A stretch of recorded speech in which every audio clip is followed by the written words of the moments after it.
మీ అమ్మ మా అమ్మలా కాదు కదా. పాపం చాలా మంచిది. తనకున్న కసి కోపం లోపలే అనగదొక్కి పైకి మాత్రం చాలా మామూలుగా అంది ఆర్నవి.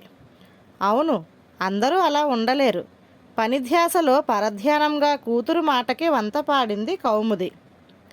అవును, మీ అమ్మ పోలికలు మా అమ్మకి ఎందుకు రాలేదంటావు? అప్పటికి విషయం అర్థమై, రాకేం, ఎంచక్కా వచ్చాయి. మీ అమ్మే మిమ్మల్ని ఇబ్బంది పెట్టకూడదని తమాయించుకుంటుంది.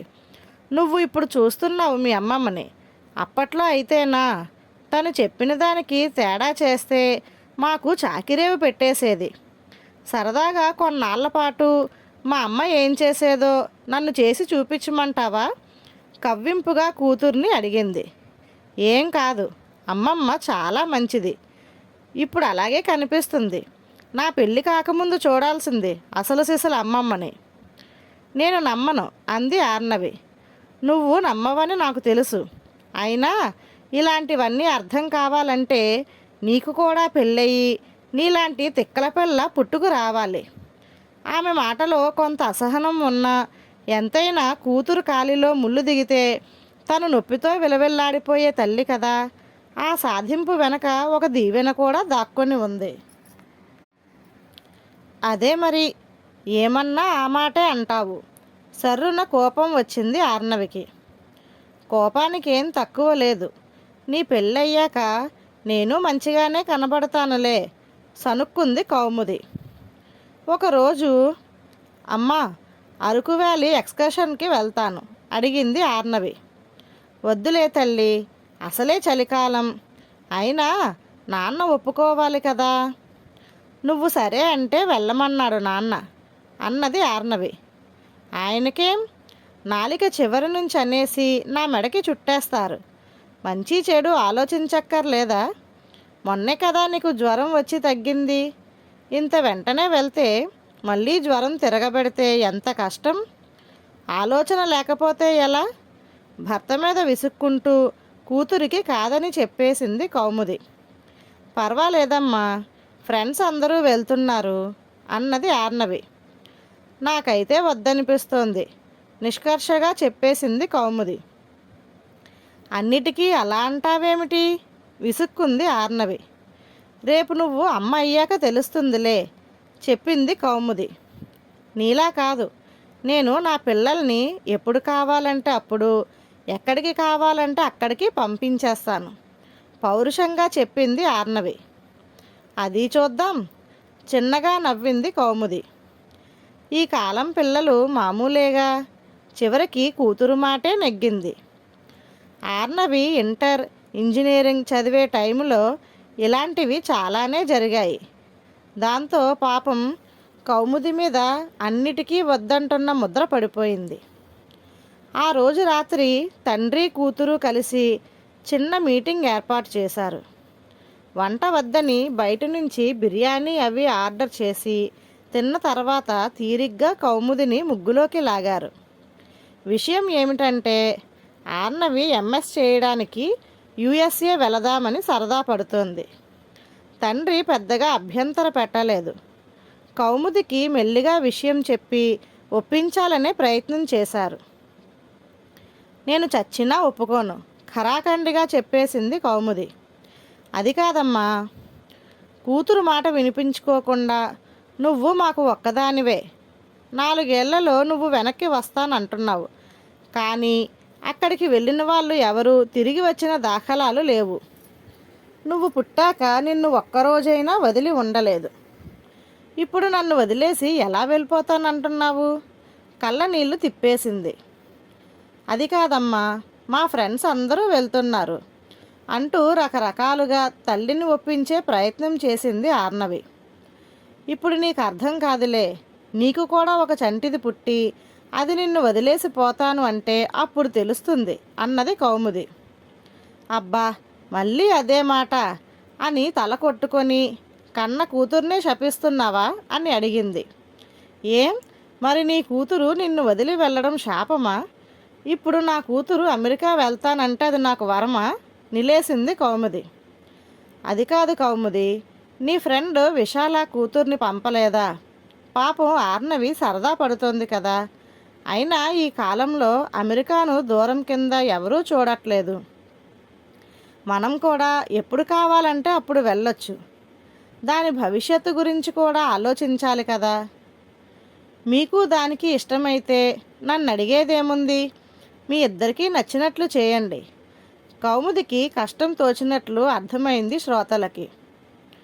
అప్పటికి ఊరుకున్న ఆర్నవి అమెరికా ప్రయత్నాలు ఆపలేదు. తండ్రి కూతురు కలిసి గుట్టుగా అమెరికా కాలేజీలో సీటు వచ్చేదాకా చెప్పకుండా ఫీజు కట్టే ముందు మళ్ళీ ఒకసారి కదిపారు. కూతురు యుఎస్ ప్రయాణం మానేసిందని సంతోషపడుతున్న కౌముదికి చాలా బాధ అనిపించింది. మీ ఇద్దరికీ ఇష్టమైతే నిరభ్యంతరంగా వెళ్ళొచ్చు అని ముభావంగా చెప్పేసి ఆ క్షణం నుంచి వాళ్ళతో అవసరం ఉన్నా మాట్లాడటం మానేసింది. వాళ్ళు ఏదన్నా అడిగితే అంటీ ముట్టనట్టు జవాబు ఇవ్వడం మొదలుపెట్టింది. ఈలోగా అనుకోని సంఘటన ఒకటి జరిగింది. రా అన్నయ్య, ఫోన్ అయినా చేయకుండా వచ్చావు, అంతా కులాసానా అంటూ ఊరి నుంచి దిగిన అన్నగారిని ప్రేమగా ఆహ్వానించింది కౌముది. మావయ్య, అత్తయ్య ఎలా ఉంది అంటే, నా గురించి ఏం అడగవా? అత్తయ్య ఎక్కువైందా నీకు? అన్యాయం కదా. జాలిగా మొహం పెట్టాడు కిషోర్. నువ్వు బాగానే కనిపిస్తున్నావు కదా. చేతులతో ఆయన లావైనట్టు చూపిస్తూ నవ్వింది ఆర్నవి.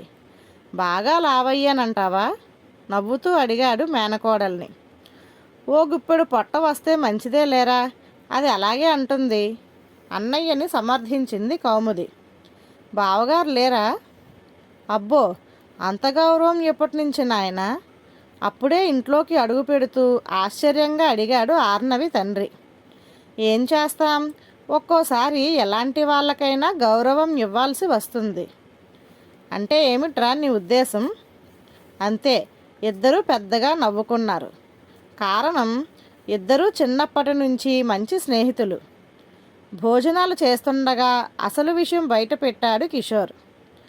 మనం అనుకుంటే సరిపోదన్నయ్య, వాళ్ళ ఉద్దేశాలు వేరేగా ఉన్నాయి. ఆయన గారు కూతుర్ని అమెరికా పంపుతారట చదువులకి. చాలా కష్టంగా చెప్పింది కౌముది. అమ్మకి అంత బాధగా ఉందా అనిపించింది ఆర్నవికి. తండ్రి మొహం చూసింది కొంచెం బేలగా. ఎప్పుడు వెళ్తున్నావు అమెరికా? మామయ్య ప్రశ్నకి వెర్రి నవ్వు నవ్వి, ఇంకా ఏం తెలియదు మామయ్య అంది. విమానం ఎక్కే ముందు రోజు చెబుతారులే అన్నయ్య. అదేమిటమ్మా అలా అంటావు? బాధగా అంది ఆర్నవి. చూడు చెల్లెమ్మ, దానికి ఇష్టమై వెళ్తానంటే నువ్వు అడ్డు పెట్టకూడదు. ఈ రోజుల్లో ఎంతమంది వెళ్ళట్లేదు? అంతేలే అన్నయ్య, ఈ కష్టం తెలియాలంటే దానికి కూడా ఓ కూతురు పుట్టాలి. అబ్బా, మళ్ళీ మొదలైంది. ఇరిటేషన్ వచ్చేసింది ఆర్నవికి. సాయంత్రం తిరిగి వెళ్ళే ముందు, ఆర్నవి అమెరికా విషయం తెలిసాక నా ప్రపోజల్ గురించి ఇంకా ఏం మాట్లాడలేకపోతున్నాను. చెల్లి దగ్గర సెలవు తీసుకుంటూ అన్నాడు కిషోర్. ఏం చేస్తాం, మనం చాలానే అనుకుంటాం. మన చేతుల్లో ఏమీ లేదు. వదినని ఏమీ అనుకోవద్దని చెప్పు. విశ్వాగాడికి నా తరపున సారీ చెప్పు బాధపడింది కౌముది. ఆ రాత్రి మళ్ళీ ఒక చిన్న మీటింగ్. తాడో పేడో తేల్చేసి తల్లిని ఒప్పించాలని ఆర్నవి ప్రయత్నం. అయితే ఆమె ఆశ్చర్యపోయేలా తండ్రి స్వరం మారిపోయింది. అది కాదు నాన్న. లేదు తల్లి, ముందు నేను చెప్పేది విను, తర్వాత నీకు నచ్చిన నిర్ణయం తీసుకో. అమ్మ నేను కూడా కాదనము. తల్లి తరపున కూడా హామీ ఇచ్చాడు. విశ్వ మంచివాడు. సిఏ పాస్ అయి హైదరాబాదులో మంచి ఉద్యోగం చేస్తున్నాడు. ఆస్తులు బాగానే ఉన్నాయి. వాడు నిన్ను ఇష్టపడ్డాడని కానీ నిజానికి అలాంటి సంబంధం తేవడం కొంచెం కష్టమే తల్లి. పైగా వాళ్ళు వచ్చి నిన్ను ఇమ్మని అడుగుతున్నారు. ముఖ్యంగా అత్తయ్య మామయ్య చాలా మంచివాళ్ళు. అవకాశాలు అస్తమాను రావు. ఇప్పుడు వదిలేస్తే తర్వాత బాధపడాల్సి వస్తుందేమో ఆలోచించు. ఆర్నవికి ఉడుకుమోత్తనంగా ఉంది. ఒరే విశ్వ, ఎంత చెప్పాను నాకు యుఎస్ వెళ్ళడం ఒక పెద్ద కల అని. ఒక 4 ఏళ్ళు పెళ్ళికి ఆగమంటే విన్నావా? నీ పని ఇప్పుడు కాదు, పైగా మామయ్యను పంపించి నన్ను ఇరికిస్తావా? లోపల రగిలిపోతోంది ఆర్నవి. నిజానికి వాళ్ళిద్దరూ ప్రేమించుకున్న అటూ ఇటూ పెద్దలకి మాత్రం ఏమాత్రం తెలియకుండా జాగ్రత్త పడ్డారు. నువ్వేం మాట్లాడవే అన్న భర్త వైపు నిర్లిప్తంగా చూసింది కౌముది. నా మాటలకి ఏమాత్రం విలువ లేనప్పుడు మాట్లాడి ఏం ప్రయోజనం? ఇక లాభం లేదని నాకు విశ్వాన్ని చేసుకోవడానికి అభ్యంతరం లేదు. మనసులో మాటను బయటపెట్టే అవకాశాన్ని వదులుకోవడం ఇష్టం లేక చెప్పేసింది ఆర్నవి. వింటున్న ఇద్దరి మొహాలు వెలిగిపోయాయి. కానీ యుఎస్ వెళ్ళొచ్చాకైతే ఓకే అంటే 4 ఏళ్ళు ఆగాలి మరి. కూతురు ఒప్పుకోవడంతో మురిసిపోయి మర్నాడే బామ్మర్ది ఊరికి ప్రయాణం అయ్యారు. 4 ఏళ్ళు ఆగడం సమస్య కాదు, కానీ మా అమ్మ నాన్న బాగుండగా వాడికి పెళ్లి చేసేయాలని నా తాపత్రయం. వదిన మాటకి ఏం చెప్పాలో తెలియక కూతురి వంక చూసింది కౌముది. అందరూ 10 సార్లు చెప్పిన మీదట తప్పనిసరే కొంత ఇష్టంగానే ఆర్నవి సరే అంది. ఫోన్లో మాత్రం విశ్వాన్ని వాయించేసింది. అది కాదే బాబు, మా అమ్మమ్మ తాతయ్య బాగుండగానే పెళ్లి చేయాలని అమ్మ పట్టు. దానికి నేను ఎదురు చెప్పలేకపోయాను. సారీనే బతిమాలాడు. అందరూ ఆనందంగా భోజనాలు చేస్తుండగా ఇందాక ఒప్పుకున్నాను, కానీ నేను అమెరికా వెళ్ళొస్తేనే కానీ ఈ పెళ్లి చేసుకోలేను. మళ్ళీ పాత బాంబే పేల్చింది ఆర్నవి. మళ్ళీ మొదటికొచ్చిందా ఆ వ్యవహారం అనుకుంటూ తలలు పట్టుకున్నారు అందరూ. నిమిషానికి ఒక మాట అయితే ఎలాగమ్మా అన్న తండ్రి వైపు చూస్తూ, నాన్న నీకు తెలుసుగా నా ఎయిము, ఎలాగైనా అమెరికా వెళ్ళాలి, గారాలు పోయింది. పెళ్ళయ్యాక మీ ఆయన తీసుకెళ్తాడులే అన్న అత్తయ్య మాటల్ని తేలిగ్గా తీసేస్తూ, ఏం అక్కర్లేదు, నేనే వెళ్ళగలను టీవీగా చెప్పింది. అది కాదమ్మా, నచ్చజెప్పబోయిన తల్లిని ఆగమని ఈ నెలాఖరున మా ఆఫీస్ వాళ్ళు ఓ ప్రాజెక్ట్ పని మీద నన్ను 3 నెలలు యుఎస్ పంపిస్తున్నారు. ఇప్పుడే ఫోన్ వచ్చింది. అందుకని 4 నెలల తరువాత ముహూర్తం పెట్టుకోండి, అభ్యంతరం లేదు నవ్వుతూ చెప్పింది. ఆ విధంగా తన కోరిక తీరుతున్నందుకు మహదానందంగా ఉంది ఆర్నవికి. అమ్మయ్యా అనుకున్నారు అందరూ. అమ్మా గట్టిగా పిలిచింది ఆర్నవి. అబ్బా ఎందుకే అలా అరుస్తావు? మొన్ననే పుట్టింది నీ కూతురు, అమ్మకి ఇంత నోరా అని హడలిపోతుంది అంటూ చేసే పని మధ్యలో వదిలేసి కూతురు దగ్గరికి హడావిడిగా వెళ్ళి చూసి పకపకా నవ్వింది కౌముది. ఏ మరిచావే బుగ్గలు నొక్కుంటూ అడిగింది. చూసావా అప్పుడే అమ్మతనం పొంగుకొచ్చింది. నీ కూతురు చెవులు మూసి మరీ నా చెవులు చిల్లులు పడేలా అరుస్తున్నావా? బాగుంది తల్లి. సరేలే కానీ ఇలా రా, దగ్గరికి పిలిచింది ఆర్నవి. ఏమైందమ్మా, ఏదన్నా ఇబ్బందా? సిజేరియన్ అయ్యి ఎన్నాళ్ళో అవ్వలేదు, నొప్పిగా ఉందా? గాబరా పడింది తల్లి మనసు. ఏం లేదులే, ముందు ఇక్కడ కూర్చో. తల్లి చెయ్యి పట్టుకొని మంచం మీద పక్కనే కూర్చోపెట్టుకుంది. చెప్పు తల్లి, ఏమిటి విషయం? ఏం లేదన్నాను కదా విసుక్కుంటూ అమ్మను దగ్గరకు తీసుకొని కౌగిలించుకుంది. ఏమైంది నీకు? కూతుర్ని ఆప్యాయంగా హత్తుకొని అడుగుతూ మధ్యలో గమ్మున గుర్తొచ్చి, ఆగాగు, చంటిదానికి పాలిస్తున్నావు, అది నలిగిపోతుంది, దూరం జరగబోయింది. దాన్ని నేను చూసుకుంటున్నానులే, నువ్వు కదలకు ఆజ్ఞ జారీ చేసింది. ఏమైంది నాన్న, మీ ఆయన గుర్తొచ్చాడా? లాలనగా అడిగింది. మధ్యలో వాడెందుకు విసుగ్గా అంది. మేనల్లుడు కాబట్టి నేను వాడు అనొచ్చు, నువ్వు అలా అనకూడదు. దాంతో సరిపెట్టా, సంతోషించు. నీ ఎదురుగా వాణ్ణి తిడితే ఊరుకోవు కదా. నవ్వింది. చాలే ఊరుకో. ఇదివరకైతే నీకు బావ అవుతాడు కాబట్టి మీరు ఎలా పిలుచుకున్నా పట్టించుకోలేదు. వాడు ఇప్పుడు నీకు మొగుడు. అందరి ఎదురుగా అలా మాట్లాడకు, తప్పు పడతారు. ముద్దుగా విసుక్కుంది. సరే కానీ విషయం ఏమిటో చెప్పు. 2 నిమిషాలు మౌనం. ఏమైందమ్మా, ఎందుకు ఏడుస్తున్నావు? కంగారుగా అడుగుతూ దూరం జరుగుతున్న తల్లిని ఇంకా గట్టిగా హత్తుకొని, ఉండు వదలకు, చిన్నగా అరిచింది. చంటిదాన్ని చూసుకో, నలిగిపోగలదు, జాగ్రత్త చెప్పింది తల్లి. నాకంట పాపే ఎక్కువైంది నీకు, గారంగా విసుక్కుంది ఆర్నవి. అంతే కదా మరి, నాకు ఈ బుల్లి బంగారమే ఎక్కువ అని నవ్వింది. ఇంతకీ విషయం ఏమిటో చెప్పు, ఎవరి మీద ఈ బెంగ? నా చిన్నప్పటి నుంచి అస్తమాను నువ్వు ఒక మాట అనేదానివి గుర్తుందా? మెల్లిగా అడిగింది. ఏమో, చాలా అనే ఉంటాను, ఒక మాట అంటే గుర్తు రావడం లేదు. కూతురు అంత ఎమోషనల్ అవ్వడం మొదటిసారి చూస్తోంది కౌముది. ఆ మాట మొదట్లో కొన్ని రోజులు నేను పెద్దగా పట్టించుకోలేదు, కానీ అదే మాట రిపీటెడ్గా నువ్వు అంటుంటే నేను 10th క్లాసులోకి వచ్చినప్పటి నుంచి లెక్క పెట్టి నోట్ చేసుకోవడం మొదలుపెట్టాను. నువ్వు ఆ మాట నేను లెక్క పెట్టడం మొదలుపెట్టాక మొన్నటి వరకు 1116 సార్లు అన్నావు తెలుసా? డేట్లతో సహా రాసి పెట్టుకున్నాను. అవునా? ఆశ్చర్యపోయింది కౌముది. ఏం మాట అది? ఏమన్నా తిట్ట? అర్థం కాలేదు కౌముదికి. నువ్వు బంగారు తల్లివి, తిట్టడం కాదమ్మా, అది దీవెన, అమ్మని ముద్దు పెట్టుకుంటూ అంది ఆర్నవి. కూతురులో మరో కోణం చూస్తున్న కౌముది మనసు కరిగిపోయింది. చిట్టి తల్లి, ఏమని దీవించాను? కళ్ళనీళ్ళు ఆపుకుంటూ అడిగింది కౌముది. అన్నిసార్లు అన్నా నీకు గుర్తు రాలేదంటే చిత్రంగా ఉందమ్మా అని నవ్వి, అస్తమానం అనేదానివి, నీకు అమ్మ అయ్యాక అర్థమవుతుందిలే అని. ఆర్నవి గొంతు గద్గదమైంది. ఇదిగో అయ్యాను కదా, ఒళ్ళో ఉన్న పసిగుడ్డును చూపిస్తూ, ఇప్పుడు అర్థమైందమ్మా అని మళ్ళీ అమ్మను వాటేసుకుంది. నిన్ను చాలా ఇబ్బందులు పెట్టాను, నన్ను క్షమించు.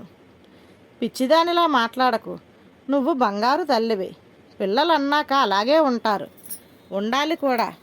బాలింతరాలివి, వెర్రిమొర్రి ఆలోచనలు పెట్టుకోక ఆనందంగా ఉండు, ప్రేమగా విసుక్కుంది. అమ్మవి, అంతకంటా ఏమంటావులే. చూడ చక్కని మనవరాలనిచ్చావు, ఇంకేం కావాలి అంటూ తను కూతుర్ని ముద్దు పెట్టుకుంది కౌముది. అప్పటి వరకు ఊరుకొని కేర్మన్న మనవరాల్ని తన ఒళ్ళోకి తీసుకొని, ఇదిగో మనవరాల, మీ అమ్మ నన్ను ఎంత ఏడిపించిందో దానికి 2 నువ్వు ఏడిపించాలి, గుర్తుంచుకో అంది చంటిబిడ్డని ముద్దు పెట్టుకుంటూ. ఇప్పుడే కదా నేను ఏమీ ఏడిపించలేదన్నావు, బిత్తరపోతూ అడిగింది ఆర్నవి. పాపం, నీకు క్లీన్ చిట్ ఇచ్చేసాను అనుకుంటున్నావా? అదేం కాదు, ఇదిగో ఈ బుడంకాయ పుట్టిందిగా, నా కక్ష అంతా ఇది తీర్చుకుంటుందిలే. తల్లులు ఇద్దరూ నవ్వుకున్నారు ఆనందంగా. అమ్మమ్మ చేతిలో ఉన్న చిట్టి తల్లి కూడా ఏడుపు మానేసింది ఏదో అర్థమైనట్టు. చంటిది పుట్టి 1 నెల అవుతుంది. అర్ధరాత్రి మనవరాలు ఏడుపుకి మెలకువ వచ్చింది కౌముదికి. ఓరకంటితో పక్క మంచం మీదకి తొంగి చూసింది. తను లేచి పాపని ఊరుకోపెట్టాలనుకున్నా, హైదరాబాద్ వెళ్తే ఇవన్నీ ఎలాగూ ఆర్నవి ఒక్కరితే పడాలి కదా, అందుకే అలవాటు అవని అనుకొని ఊరుకుంది. అప్పటికే గాఢ నిద్రలోంచి లేచి పిల్లకు పాలు ఇవ్వడానికి సమాయత్తమవుతూ విసుక్కుంటున్న కూతురి కష్టం చూసి ముందు జాలి అనిపించినా ఆమె అన్న మాటకి మాత్రం మురిపెంతో కూడిన పెద్ద నవ్వు వచ్చింది కౌముదికి. అయితే పైకి మాత్రం నవ్వకుండా బలవంతాన ఆపుకుంది. లేకపోతే కూతురి విసుగు తన మీదకు మళ్ళీపోయే ప్రమాదం ఉంటుందని తెలుసు. అబ్బా, అర్ధరాత్రి లేదు, అపరాత్రి లేదు, ఎప్పుడు పడితే అప్పుడు ఆకలేనా? పగలంతా నిద్రపోతావు నన్ను ఏడిపించడానికి, రాత్రి ఆటలు మొదలు పెడతావు. ఇప్పుడు కాదులే, ఓ 25 ఏళ్ళు పోని, నీకన్నా 100 రెట్లు ఎక్కువ తిక్కల కూతురు నీకు పుట్టి ఇలాగే ఏడిపిస్తే అప్పుడు తెలిసి వస్తుందిలే అంటూ ఇంకా లోకం తెలియని చంటిగుడ్డు మీద విసుక్కుంది ఆర్నవి. కూతురిని మనవరాల్ని చూసి మురిసిపోయింది కౌముది. ధన్యవాదాలు.